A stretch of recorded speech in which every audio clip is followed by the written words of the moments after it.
दोस्तों, अगर आप लोग बीए फोर्थ सेमेस्टर के छात्र हैं और आपके पास सोशियोलॉजी सब्जेक्ट है तो ये वीडियो आपके लिए बहुत ज़्यादा यूज़फुल इम्पोर्टेंट होने वाली है। इस वीडियो में आपको हम बीए फोर्थ सेमेस्टर के पेपर में सोशियोलॉजी के पेपर में आने वाले मोस्ट इम्पोर्टेंट क्वेश्चन आंसर बताएंगे। तो चलिए शुरू करते हैं वीडियो को। स्क्रीन पर आप देख पा होंगे सोशियोलॉजी, पेपर का नाम है भारत में सामाजिक समस्याएं और विकास के मुद्दे। सिलेबस भी दिखाएंगे और पूरा आपको पूरे पेपर से आने वाले मोस्ट इम्पोर्टेंट क्वेश्चन आंसर बताएंगे। यहाँ पर आप देख पा होंगे यूनिट फर्स्ट, यूनिट थर्ड ये है, ठीक है। अब इनसे कौन कौन से क्वेश्चंस इंपॉर्टेंट हैं तो यहाँ पर देखें, पहले यूनिट से आने वाले मोस्ट इम्पोर्टेंट क्वेश्चन। नंबर 1 है सामाजिक मानदंडों का उल्लंघन, जो बड़ी संख्या में लोगों या सामाजिक निर्णय को प्रभावित करने की स्थिति में लोगों को अपमानित करता है। इसका राइट आंसर हो जाएगा ऑप्शन नंबर ए, विचलन। ठीक है, जो इम्पोर्टेंट क्वेश्चन है वो आपको बताएंगे, ठीक है। यहाँ पर देखें, विचलित व्यवहार को रोकने और या सही करने के लिए कोई भी और सभी प्रयास कैसे हो सकते हैं, तो ये है ऑप्शन नंबर सी इसका राइट आंसर, सामाजिक नियंत्रण। एक और इम्पोर्टेंट क्वेश्चन देखें, हार्वर्ड बेकर की विचलन की प्रसिद्ध परिभाषा क्या है। इसका राइट आंसर होगा ऑप्शन नंबर बी, विचलन व्यवहार वह व्यवहार है जिसे लोग ऐसा लेबल करते हैं। ये इसका राइट आंसर हो जाएगा। अब ये आई आपकी यूनिट सेकंड यूनिट के इम्पोर्टेंट क्वेश्चन देखें। नंबर 1, केंद्रीय सतर्कता आयोग की स्थापना कब की गई थी, ये है important question. Option number C right answer है 1964 ईस्वी में। भारत के वर्तमान केंद्रीय सतर्कता आयुक्त कौन है, ये भी एक इम्पोर्टेंट क्वेश्चन है। Option number C Suresh Patel इसका राइट आंसर है। और देखें, निम्नलिखित में कौन सीबीसी का चयन करने वाली समिति का हिस्सा नहीं है। ऑप्शन नंबर डी, राज्यसभा में विपक्ष के नेता। आगे देखें, सीवीसी का मुख्यालय कहाँ पर है, यह है इंपॉर्टेंट क्वेश्चन। तो यहाँ पर इसका राइट आंसर हो जाएगा ऑप्शन नंबर सी, नई दिल्ली में सीवीसी का मुख्यालय। ये इंपॉर्टेंट क्वेश्चन है, इसको टिक कर लेना, ठीक है। ये क्वेश्चन आने वाले हैं, आपके पेपर में जरूर रिपीट होंगे। भारत के पहले केंद्रीय सतर्कता आयुक्त कौन थे, ये भी एक बहुत ज़्यादा इंपॉर्टेंट क्वेश्चन है। Right answer option number B, Nittoor Srinivas Rao. आगे देखें अगला इंपॉर्टेंट क्वेश्चन, यहाँ पर देखें, भारत में केंद्रीय सतर्कता आयुक्त सीवीसी की नियुक्ति कौन करता है। इसका ऑप्शन नंबर ए से होगा, भारत के राष्ट्रपति। ठीक है, सीवीसी की फुल फॉर्म है केंद्रीय सतर्कता आयोग, ठीक है, मतलब इंग्लिश में सेंट्रल कुछ ऐसी थी, ठीक है। आगे देखें क्वेश्चन नंबर 13, 9 मार्च को मलेशियाई भ्रष्टाचार निरोधक आयोग ने किसे गिरफ्तार किया था। तो ऑप्शन नंबर सी इसका राइट आंसर है, पूर्व मलेशियाई प्रधानमंत्री मोहिद्दीन यासीन को। अगला क्वेश्चन देखें, विश्व किस दिन अंतर्राष्ट्रीय भ्रष्टाचार विरोधी दिवस मनाता है, या फिर ऐसा सकता है कि अंतर्राष्ट्रीय भ्रष्टाचार विरोधी दिवस कब मनाया जाता है, किस दिन मनाया जाता है। तो इसका राइट आंसर होगा ऑप्शन नंबर ए, 9 दिसंबर को। इसको ध्यान रखिएगा, ठीक है, इंपॉर्टेंट क्वेश्चन है। अगला, 2022 में भ्रष्टाचार विरोधी दिवस का विषय क्या है। 2022 में क्या है इसका विषय। ऑप्शन नंबर डी, भ्रष्टाचार के खिलाफ दुनिया को एकजुट करना। ठीक, ये सारे क्वेश्चन बहुत ज़्यादा इंपॉर्टेंट आने वाले हैं। अगला क्वेश्चन देखें, अंतर्राष्ट्रीय भ्रष्टाचार विरोधी दिवस कब मनाया जाता है, इसका राइट आंसर क्या होगा। तो यहाँ पर देखें, राइट आंसर होगा ऑप्शन नंबर डी, 9 दिसंबर। ठीक है, अंतर्राष्ट्रीय भ्रष्टाचार दिवस कब मनाता है, 9 दिसंबर को। अगला क्वेश्चन देखें, राष्ट्रीय भ्रष्टाचार निरोधक आयोग विधेयक किस देश से संबंधित है। इसका right answer option number A, Australia देश से संबंधित है। आगे देखें, किस राज्य के मुख्यमंत्री ने 106/2064 एंटी करप्शन मोबाइल ऐप नामक एक mobile anti corruption app launch किया है। ऑप्शन नंबर डी, उत्तराखंड के मुख्यमंत्री ने। ये इंपॉर्टेंट क्वेश्चन है। अगला क्वेश्चन है, संयुक्त राष्ट्र का कौन सा निकाय अंतर्राष्ट्रीय भ्रष्टाचार विरोधी दिवस का आयोजन करता है। ऑप्शन नंबर बी इसका सही आंसर है, यूएनडीपी। अगला क्वेश्चन, निम्नलिखित में कौन सा साइबर अपराध एक प्रकार नहीं है, कौन सा साइबर अपराध का एक प्रकार नहीं है। ऑप्शन नंबर डी, सुरक्षा के लिए एंटीवायरस इंस्टॉल करना, ये एक अपराध नहीं, साइबर अपराध नहीं कहलाएगा। अगला क्वेश्चन, साइबर कानून सभी अपराधियों को दंडित करने के लिए ही बनाए गए हैं, तो ये क्या है। ऑप्शन नंबर बी, असत्य है। अगला क्वेश्चन देखें, साइबर अपराध को प्रकारों में वर्गीकृत किया जाता है, कितने प्रकार में वर्गीकृत किया जा सकता है। तो ऑप्शन नंबर सी, दो प्रकारों में साइबर अपराध को वर्गीकृत किया जाता है। यहाँ पर देखिए अगला क्वेश्चन, निम्नलिखित में से कौन सा हथियार साइबर अपराध के रूप में कंप्यूटर का उदाहरण नहीं है? ऑप्शन नंबर बी इसका राइट आंसर है, कीलॉगर का उपयोग करके किसी की जासूसी करना। अगला इंपॉर्टेंट क्वेश्चन देखें, साइबर अपराधियों द्वारा निम्नलिखित में से क्या नहीं किया जाता है? ऑप्शन नंबर डी इसका राइट आंसर है, किसी भी सिस्टम में भेद्यता की रिपोर्ट करें। ये साइबर अपराधियों के द्वारा नहीं किया जाता है। अगला क्वेश्चन इंपॉर्टेंट, भारत के विधानमंडल में मौजूद आईटी कानून का क्या नाम है? राइट आंसर होगा इसका ऑप्शन नंबर सी, भारत का सूचना प्रौद्योगिकी आईटी अधिनियम 2000। ठीक। अगला क्वेश्चन, भारत में आईटी अधिनियम किस वर्ष अस्तित्व में आया? ये इंपॉर्टेंट क्वेश्चन है। तो ऑप्शन नंबर ए इसका राइट आंसर है 2000, यानी सन 2000 में। ITA 2000 का पूर्ण रूप क्या है, फुल फॉर्म क्या है? तो इसका राइट आंसर होगा ऑप्शन नंबर डी, सूचना प्रौद्योगिकी अधिनियम 2000। अगला क्वेश्चन देखें, किसी संगठन, व्यक्ति या किसी अन्य माध्यम से कंप्यूटर दस्तावेज, संपत्ति या किसी सॉफ्टवेयर के स्रोत कोड को चुराने पर भारत में क्या सजा है? इंपॉर्टेंट क्वेश्चन है।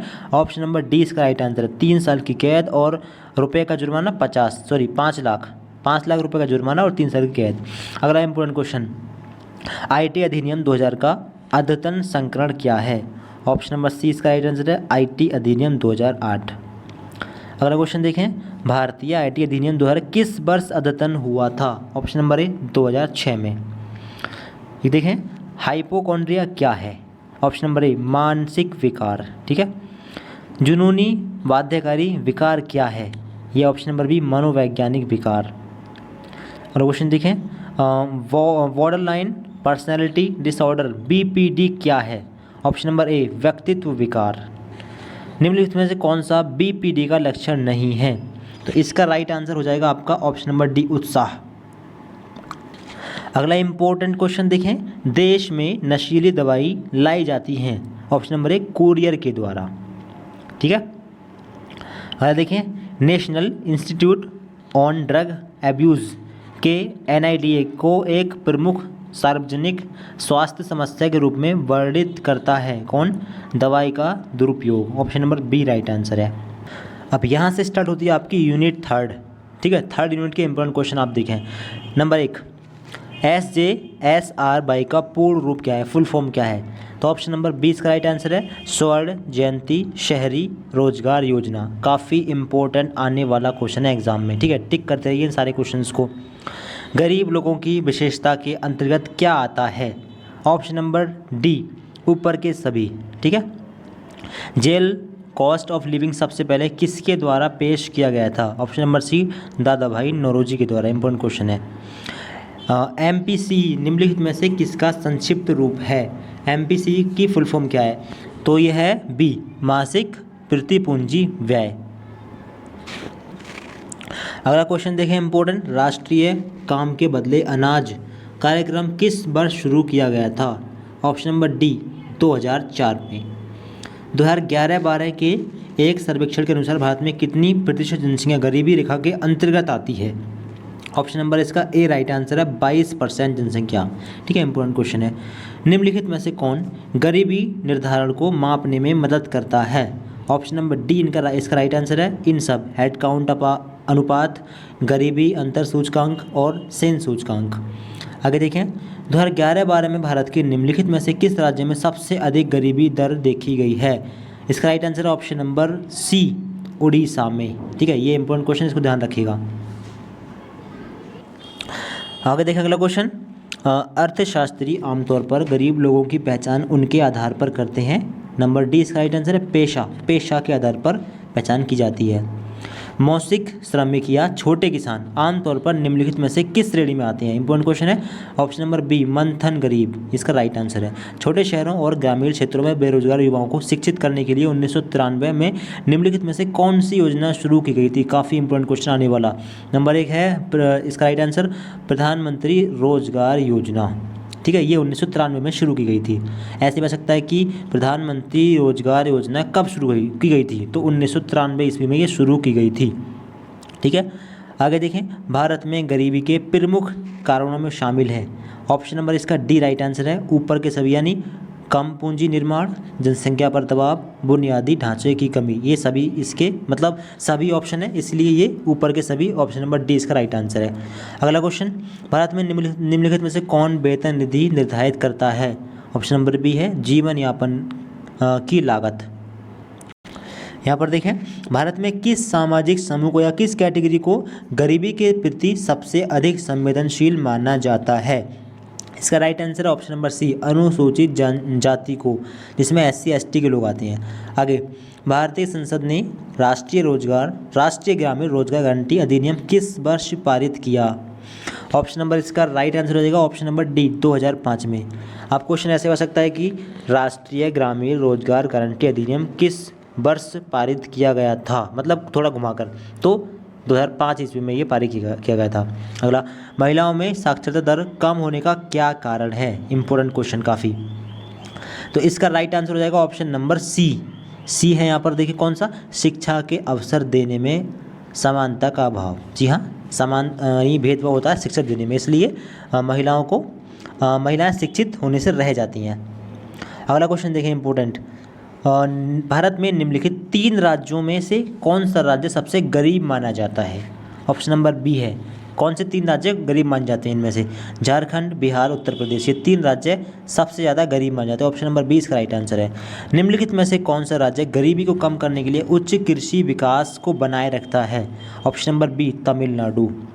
अगला क्वेश्चन, भारत में अंत्योदय अन्न योजना किस वर्ष लोगों के लिए शुरू की गई थी? ऑप्शन नंबर सी, 2000 में, सन 2000 में। ठीक है। अगला क्वेश्चन इंपॉर्टेंट, सरकार ने महिलाओं और वृद्धों की मदद के लिए निम्नलिखित में से कौन सा कार्यक्रम चलाया? ऑप्शन नंबर सी, राष्ट्रीय सामाजिक सहायता कार्यक्रम। इंपॉर्टेंट क्वेश्चन है। अगला क्वेश्चन देखें, भारत के यहाँ पर देखें अगला क्वेश्चन, भारत के खाद्य कार्य कार्यक्रम का नया नाम क्या है? ऑप्शन नंबर है राष्ट्रीय ग्रामीण रोजगार कार्यक्रम। ठीक है। अगला क्वेश्चन, भारत में कौन सा समुदाय गरीबी श्रेणी में आता है? ऑप्शन नंबर बी, भूमिहीन मजदूर। सबसे गरीब परिवार की मुख्य विशेषताएं क्या हैं? ऑप्शन नंबर सी इसका राइट आंसर है, ए और बी दोनों, जैसे भूख और भूखमरी दोनों। अगला क्वेश्चन, जो लोग सामान्यतः अंदर बाहर आते जाते हैं वे किस श्रेणी के होते हैं? तो इसका राइट आंसर हो जाएगा ऑप्शन नंबर ए में कौन सा है? ये यहाँ पर मंथन गरीब। ठीक है। अगला क्वेश्चन देखें इंपॉर्टेंट, मनरेगा में कितने दिन रोजगार दिया गया? तो इंपॉर्टेंट क्वेश्चन है, इसका राइट आंसर होगा 100 दिन। ऑप्शन नंबर डी इसका राइट आंसर है। निम्नलिखित में से कौन सा शब्द उन लोगों के लिए उपयुक्त है जो हमेशा गरीबी रेखा के नीचे आते हैं? तो इसका राइट आंसर है ऑप्शन नंबर बी, हमेशा गरीब। अगला क्वेश्चन, भारत में निम्न में से किस राज्य में गरीबों का प्रतिशत सबसे अधिक है, यानी सबसे अधिक गरीब किस राज्य में रहते हैं? ऑप्शन नंबर सी, उड़ीसा राज्य में। ठीक है, सबसे गरीब राज्य भी उड़ीसा है। अगला क्वेश्चन, आमतौर पर कौन शहरी गरीब श्रेणी में नहीं आता है? कौन सा शहरी गरीब श्रेणी में नहीं आता है? दुकानदार। ठीक है। आगे देखें, भारत में गरीबी का मुख्य कारण ब्रिटिश शासन को माना जा सकता है। ब्रिटिश शासन के कारण गरीबी का सही कारण चुनें। क्या कारण सही रह सकता है? ऊपर के सभी option number D right answer है। यानी वे अनावश्यक रूप से बहुत अधिक कर वसूलते थे, टैक्स लेते थे। उन्होंने लोगों को कृषि पर निर्भर रहने के लिए मजबूर किया। बिल्कुल औद्योगिक क्षेत्र नष्ट किए गए। ठीक है, ये तीनों इसके राइट आंसर, मतलब option number D right answer है। आगे देखें, संयुक्त राष्ट्र विकास कार्यक्रम द्वारा अपनाई गई गरीबी की वे 2 श्रेणियाँ क्या हैं? यानी गरीबी की 2 श्रेणियाँ कौन कौन सी हैं? तो ऑप्शन नंबर सी है इसका राइट आंसर, आय गरीबी और मानव गरीबी। आगे देखें, कौन सा कार्यक्रम गरीबी उन्मूलन कार्यक्रमों से संबंधित नहीं है? तो इसका राइट आंसर होगा ऑप्शन नंबर डी पर है स्वर्ण जयंती शहरी रोजगार योजना। अगला क्वेश्चन, सैन इंडेक्स किसके द्वारा विकसित किया गया था? Option number B, Amartya Sen के द्वारा। गरीबी कम करने के लिए सरकार का दृष्टिकोण इस प्रकार है। ऑप्शन नंबर सी, 3 आयाम के प्रकार है। अगला क्वेश्चन देखें, गरीबी मापन के लिए ग्रामीण क्षेत्रों में लोगों का न्यूनतम कैलोरी सेवन कितना आवश्यक है? Option number B, 2400 kilo calorie. Important question है। शहरी क्षेत्रों में लोगों के लिए वास्तविक कैलोरी आवश्यकता क्या है? Option number A, 2100 kilo calorie. अगला क्वेश्चन, 1981 से 2001 तक निम्नलिखित में से किस देश में गरीबी उत्पन्न हुई है? ऑप्शन नंबर डी, उप सहारा अफ्रीका में। अगला क्वेश्चन, इंटाइलमेंट इंटाइलमेंट सबसे पहले किसके द्वारा गढ़ा गया था? Option number B Manmohan Singh के द्वारा।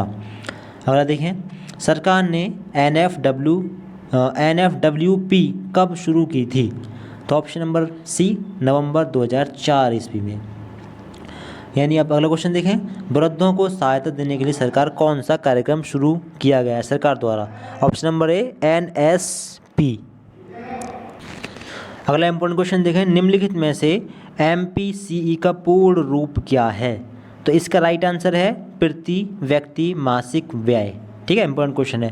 अगला क्वेश्चन देखिए, भारत में काम के बदले अनाज कार्यक्रम किस वर्ष शुरू किया गया था? ऑप्शन नंबर बी 2004 में। ठीक है, सारे क्वेश्चन ये आने वाले इंपॉर्टेंट है जो आपको बताए जा रहे हैं। आगे देखें, भारत में सामाजिक समस्याएं और विकास के मुद्दे क्या हैं इनमें से? ऑप्शन नंबर ए आय और मानव गरीबी। अगला देखें, ग्रामीण अर्थव्यवस्थाओं के लिए गरीबी का प्रतिदिन कैलोरी अनुमान, गरीबी का प्रतिदिन कैलोरी अनुमान कितना है? 2400 से भी कम। ठीक है, ये क्वेश्चन आपको बता दिए हैं। आगे देखें, अगला इंपॉर्टेंट क्वेश्चन, निम्नलिखित में से किसे भारत में अनुसूचित जाति माना जाता है? Very important question. इनमें से कौन अनुसूचित जाति में आता है? इस तरीके से भी आ सकता है। ऑप्शन नंबर सी दलित। ठीक है, पता होगा। भारत में अछूतों को संदर्भित करने के लिए हरिजन शब्द किसने गढ़ा? हरिजन शब्द किसने दिया था? Option number A Mahatma Gandhi ने।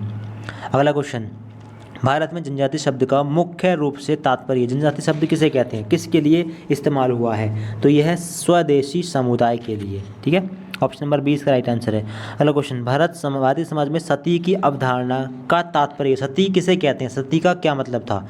तो ऑप्शन नंबर सी है विधवा आत्मदाह। यानी अगर किसी का पति मर जाता था तो उसको, उस स्त्री को भी जला दिया जाता था उसके पति के साथ में। अगला क्वेश्चन है, भारत में सबसे बड़ा धार्मिक अल्पसंख्यक धर्म या कह सकते हो धार्मिक अल्पसंख्यक कौन है? तो ऑप्शन नंबर बी इस्लाम। इस्लाम भारत में सबसे बड़ा धार्मिक अल्पसंख्यक है। अगला, क्रीमी लेयर की अवधारणा किससे संबंधित है? आपको बता दें कि हिंदू धर्म आता है बहुसंख्यक में, और इस्लाम, ईसाई, सिख ये सब आते हैं अल्पसंख्यक में। ठीक है, अगला क्वेश्चन देखें, भारत में हरित क्रांति का मुख्य रूप से प्रभाव पड़ा कहाँ पर? कृषि क्षेत्र में। आदिवासी शब्द का तात्पर्य, आदिवासी किसे कहते हैं? स्वदेशी जनजातीय आबादी। अगला इंपॉर्टेंट क्वेश्चन देखें, यूनिट 4 आ चुकी है। यूनिट 4 से कौन कौन से क्वेश्चन इंपॉर्टेंट है? दहेज निषेध अधिनियम 1961 कब लागू हुआ था? एग्जैक्ट डेट क्या थी? तो यह ऑप्शन नंबर सी 5 जुलाई 1961। यह आ सकता है कि दहेज निषेध अधिनियम किस वर्ष लागू हुआ था? तो 5 जुलाई 1961 याद कर लेना, इंपॉर्टेंट क्वेश्चन है। अगला क्वेश्चन, हाँ, दहेज प्रतिषेध अधिनियम 1961 की कौन सी धारा दहेज लेने या लेने के समझौते को शून्य मानने से संबंधित है? ऑप्शन नंबर ए दहेज निषेध अधिनियम 1961 की धारा 5। ठीक है, दहेज निषेध अधिनियम 1961 की कौन सी धारा दहेज लेने या देने पर दंड से संबंधित है? दंड किस में दिया जाएगा? तो ऑप्शन नंबर सी इसका राइट आंसर है 1961 की धारा 3। ठीक है, 3rd धारा में। अगला, दहेज निषेध अधिनियम 1961 की धारा में दहेज मांगने पर दंड का प्रावधान है कौन सी धारा में? ऑप्शन नंबर ए धारा 4 में। ठीक है, दंडित किया जा सकता है। अगला क्वेश्चन, भारत में घरेलू हिंसा से महिलाओं का संरक्षण अधिनियम किस वर्ष लागू किया गया था? ऑप्शन नंबर इसका है ए राइट आंसर 2005 में। अगला क्वेश्चन देखें, भारत में महिलाओं के लिए विवाह की कानूनी उम्र कितनी है? ऑप्शन नंबर ए 18 वर्ष।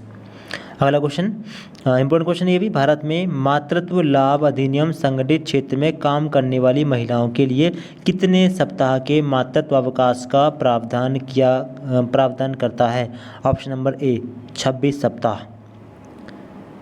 अगला क्वेश्चन है, इंपॉर्टेंट क्वेश्चन देखें, महिला आरक्षण विधेयक में लोकसभा और राज्य विधानसभा में महिलाओं के लिए कितने प्रतिशत सीटें आरक्षित करने का प्रस्ताव है? Option number A 33%। दहेज की सामाजिक बुराई से निपटने के लिए भारत में दहेज निषेध अधिनियम किस वर्ष लागू किया गया था? 1961 में। ठीक है,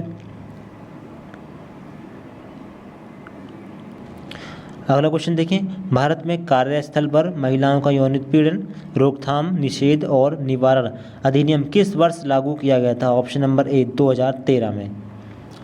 अगला क्वेश्चन देखें, भारत में विशेष विवाह अधिनियम विभिन्न व्यक्तियों के किस नागरिक विवाह की अनुमति देता है? ऑप्शन नंबर ए धर्म की। अगला देखें, बाल विवाह को रोकने के लिए भारत में बाल विवाह निषेध अधिनियम किस वर्ष बनाया गया था? इंपॉर्टेंट क्वेश्चन है। ऑप्शन नंबर ए इसका राइट आंसर है 2006 में। ठीक है। अगला क्वेश्चन देखें, महिलाओं के अधिकारों की रक्षा और बढ़ावा देने के लिए भारत में राष्ट्रीय महिला आयोग NCW की स्थापना कब या किस वर्ष शुरू की गई थी?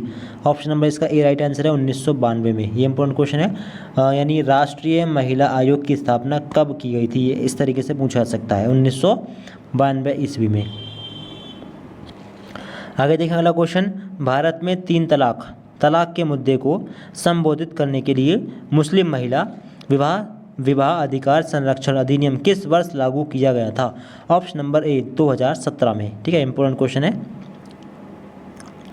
अगला इंपॉर्टेंट क्वेश्चन देखें, घरेलू हिंसा अधिनियम 2005 कब लागू किया गया था? तो इसका राइट आंसर हो जाएगा ऑप्शन नंबर डी में है 26 अक्टूबर 2006। ठीक है, ये इसका राइट आंसर है। अगला, घरेलू हिंसा अधिनियम 2005 की कौन सी धारा संरक्षण अधिकारियों के कर्तव्यों और कार्यों से संबंधित है? ऑप्शन नंबर 20 का राइट आंसर है घरेलू हिंसा अधिनियम 2005 की धारा 9। आगे देखें, घरेलू हिंसा अधिनियम 2005 की धारा 26 से किस संबंधित है? ऑप्शन नंबर बी, अन्य मुकदमे और कानूनी कार्रवाई में राहत से संबंधित। आगे देखें, घरेलू हिंसा अधिनियम 2005 की धारा 23 क्या प्रदान करती है? ऑप्शन नंबर ए, अंतरिम और एक पक्षीय आदेश की शक्ति। अगला क्वेश्चन देखें इंपॉर्टेंट, IPC कौन सी धारा किसी महिला की गरिमा का अपमान करने वाले शब्द, इशारे या कृत्य से संबंधित है? ऑप्शन नंबर डी इसका राइट आंसर है धारा 509। ठीक है। अगला क्वेश्चन, तत्काल हानि या मृत्यु पहुंचाने का गैरकानूनी प्रयास या धमकी को कहा जाता है? ऑप्शन नंबर बी, हमला। एक्सपोर्टेशन का मतलब क्या है? ऑप्शन नंबर बी, ले जाना, एक्सपोर्ट करना, एक्सपोर्टेशन है शायद ये। आगे देखें इंपॉर्टेंट क्वेश्चन, एक गर्भवती महिला कर्मचारी संवैतनिक मातृत्व अवकाश पाने की हकदार है? ऑप्शन नंबर सी, 26 सप्ताह। 26 सप्ताह की अगर प्रेग्नेंट लेडी है तो उसको अवकाश दिया जाएगा। एक क्वेश्चन और important, when was sexual harassment of women employees at the work place act passed? यानी सेक्सुअल हैरेसमेंट का जो केस है, यानी जो एक्ट है वो कब बना था? तो ऑप्शन नंबर डी 2013 में। अगला है, भारत सरकार द्वारा महिला सशक्तिकरण के लिए राष्ट्रीय मिशन कब शुरू किया गया था? ऑप्शन नंबर है 2011 में। अब है अगली यूनिट, यहाँ पर देखें इंपॉर्टेंट क्वेश्चन, संयुक्त राष्ट्र विकास कार्यक्रम की मानव विकास रिपोर्ट 2018 के अनुसार किन 2 देशों में जन्म के समय जीवन प्रत्याशा भारत से अधिक है? ऑप्शन नंबर सी, नेपाल और बांग्लादेश में। केरल में शिशु मृत्यु दर कम क्यों है? ऑप्शन नंबर डी इसका राइट आंसर है बुनियादी स्वास्थ्य और शैक्षिक सुविधाओं का पर्याप्त प्रावधान। आगे देखें इंपॉर्टेंट क्वेश्चन, निम्नलिखित में से कौन सा एक उद्योगपति के लिए विकास लक्ष्य है? ऑप्शन नंबर बी, अधिक बिजली प्राप्त करने के लिए। औसत आय को परिभाषित करने के लिए नीचे सूचीबद्ध सही अर्थ चुनें। औसत आय किसे कहते हैं? तो इसका राइट आंसर हो जाएगा आपका ऑप्शन नंबर बी में कौन सा है? यहाँ पर है औसत आय प्रति व्यक्ति आय के समान है। ठीक है, औसत आय प्रति व्यक्ति आय के समान है। यहाँ पर देखें इंपॉर्टेंट क्वेश्चन, जिन देशों की प्रति व्यक्ति आय $955 2017 या इससे कम है उन्हें क्या कहा जाता है? विकासशील, विकसित, अमीर या कमाई वाले? ऑप्शन नंबर डी, कम आय वाले देश। ठीक है। अब है अगला यूनिट, देखें नेक्स्ट यूनिट, निम्नलिखित में से कौन सा संगठन वैश्वीकरण प्रक्रिया को नहीं संभालता है? Option number D, Asian bank. वैश्वीकरण के कारण क्या है? ऑप्शन नंबर डी इसका राइट आंसर है ऊपर के सभी, यानी माल पूंजी और सेवाओं की आसान आवाजाही और ये तीनों। ठीक है, मतलब ऑप्शन नंबर डी इसका राइट आंसर है। SEZ सेज का पूर्ण रूप क्या है? ऑप्शन नंबर ए, विशेष आर्थिक क्षेत्र। आगे देखें इंपॉर्टेंट क्वेश्चन, 2006-07 के केंद्रीय बजट में सीमा शुल्क को घटाकर किस दर पर कर दिया गया? ऑप्शन नंबर ए, 10% कर दिया गया। अंतर्राष्ट्रीय मृदा कोष ने भारत में अपना परिचालन कहाँ शुरू किया था? ऑप्शन नंबर सी, कहाँ से, मतलब कहाँ से शुरू किया? मार्च 1947 ईस्वी से। विश्व बैंक को अन्य किस नाम से जाना जाता है? इंपॉर्टेंट क्वेश्चन है, IBRD। ठीक, ऑप्शन नंबर 20 का राइट आंसर है। आगे देखिए इंपॉर्टेंट क्वेश्चन, विश्व व्यापार संगठन का गठन किस वर्ष हुआ था? ऑप्शन नंबर सी 1995 ईस्वी में। आगे देखें अगले यूनिट, नेक्स्ट यूनिट यहाँ पर देखें, किसी जीव या समुदाय का प्राकृतिक स्थान कहलाता है? ऑप्शन नंबर सी प्राकृतिक वास। नवीकरणीय संपूर्ण प्राकृतिक ऊर्जा संसाधन कौन सा है? Option number D biomass. अब यहाँ पर देखें इंपॉर्टेंट क्वेश्चन, सीधी धूप में उगने वाले पौधे कहलाते हैं? Option number A heliophytes. Heliophytes कहलाते हैं सीधी धूप में उगने वाले पौधे। छाया में उगने वाले पौधे क्या कहलाते हैं? Option number B sciophytes. एक पेड़ पर रहने वाला एक आर्किड प्रदर्शन करता है? ऑप्शन नंबर सी कमेंसैलिज्म। कॉमेंसैलिज्म, ठीक है, कॉमेंसैलिज्म। और आगे देखें एक और इम्पोर्टेंट क्वेश्चन, भारत में भविष्य में जलवायु परिवर्तन की मात्रा को कम करना क्या कहलाता है? ऑप्शन नंबर ए समन। ठीक है, तो ये है कुछ मोस्ट इम्पोर्टेंट क्वेश्चन, ये क्वेश्चन आपके एग्जाम में रिपीट होंगे।